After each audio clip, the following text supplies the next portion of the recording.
자, 오늘 8월 31일, 8월 말일입니다. 8월 시장을 되돌아보면은 참 어려운 시장이었습니다. 오늘 코스피 기준으로 8월에 5.9%까지, 5.7%까지 마이너스 됐다가 종가가 2.7%인데, 실제로는 그것보다 강하게, 데미지를 입었다고 볼 수 있죠. 코스닥 같은 경우도 7.76%였다가 많이 끌어올리긴 했는데, 그때 우리 2차원지 한번 무너졌을 때 왕창 시장이 한번 크게 밀렸잖아요. 거기서부터 매매가 꼬여나가고 종목들이 주추세를 이루는 2차원지나 반도체라는 종목들 섹터가 무너지고 테마가 돌기 때문에 지수가 올라간 건 어떻게 보면 테마들의 영역이 좀 크긴 컸거든요. 거기 그쪽에서 이제 끌어올리는 폭 자체가 크니까.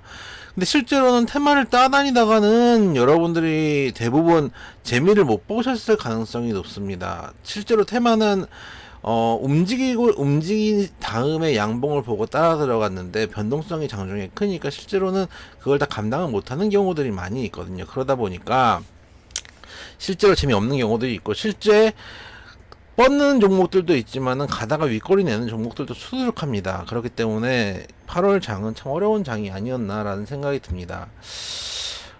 일단 우리 장이 저는 제일 이제 마음에 안 드는 거는 일본이나 유럽, 미국에 비해서 너무 힘이 없는 게 아닌가라는 생각을 항상 하고 있습니다. 똑같은 자유시장 경제 체제에 있는데, 물론 조금 우리나라가 아무래도 다른 나라들보다 경제 성장률이나 이런 것들 좀 떨어지는 부분들도 있고, 가계부채도 심하고, 여러 가지 뭐 경치도 혼란도 있고, 그런 부분들도 반영이 되고 있겠죠.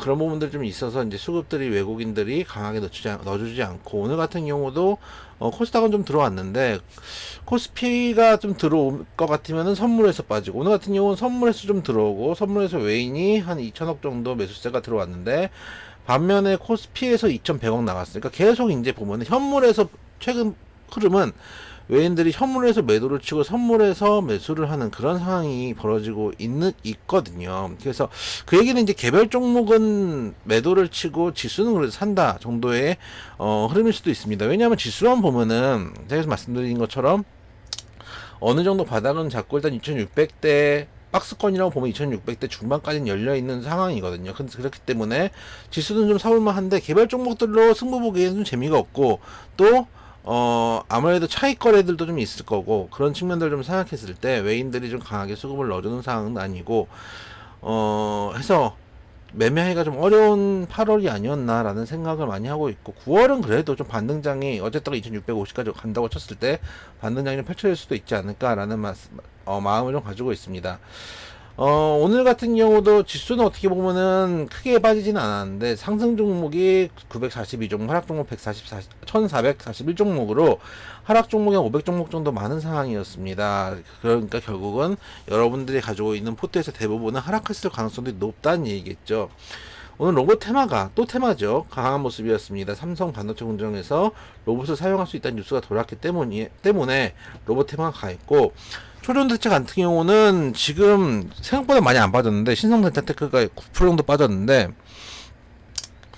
오늘 나온 뉴스는 그 우리나라 검증위원회 네 군데에서 대학에 이제 의뢰를 했다고 하더라고요. 네 군데 전부 다 실패를 했대요. 근데 그거 치고는 신성델타테크가 꽤 잘 버텨준 거예요. 왜냐면 그 정도 뉴스 나왔으면 하한가 찍어야 되거든요. 근데 잘 버티고 있더라고요. 그래서 어쨌든 간 초전도체 관련된 뉴스들은 이제 거의 끝물이 아닌가. 항상 이슈의 끝은 마감질은 거의 뭐 다시 제자리거든요. 그렇기 때문에 테마를 중간에 잘 올라타고 갔다면은 어떻게 보면은 잘 팔고 나오는 게 조금 이제 내가 원하는 목표 이제 수익률에서 10%든 20%든 이 나중에 100% 2% 갔을지도 몰라도 내가 그까지 버틸 수가 없다면 딱 목표 수익률 있고 먹고 만족하고 빠져나오는 것도 방법이다. 잘못해서 뒤에 밀려 들어가기 시작하면은 정말 어려운 상황들을 겪을 수 있다라는 생각이 좀 듭니다.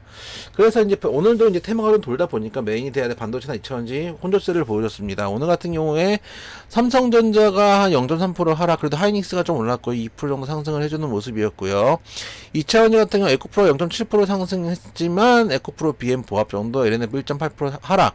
오늘 포스코 DX가 좀 강한데 애매해요. 사실 포스코 DX도 2차원지로 코스피 이전하는 거고, LNF도 이전하는 건데, 포스코 DX는 지금 수급이 엄청 세게 들어가고 있고, 그러니까 공매도를 한번 이겼기 때문이에요.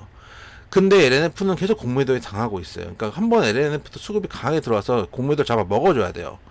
그런 다음에 아마 LNF도 포스코 DX처럼 강한 흐름들을 보여주지 않을까라는 생각이 듭니다.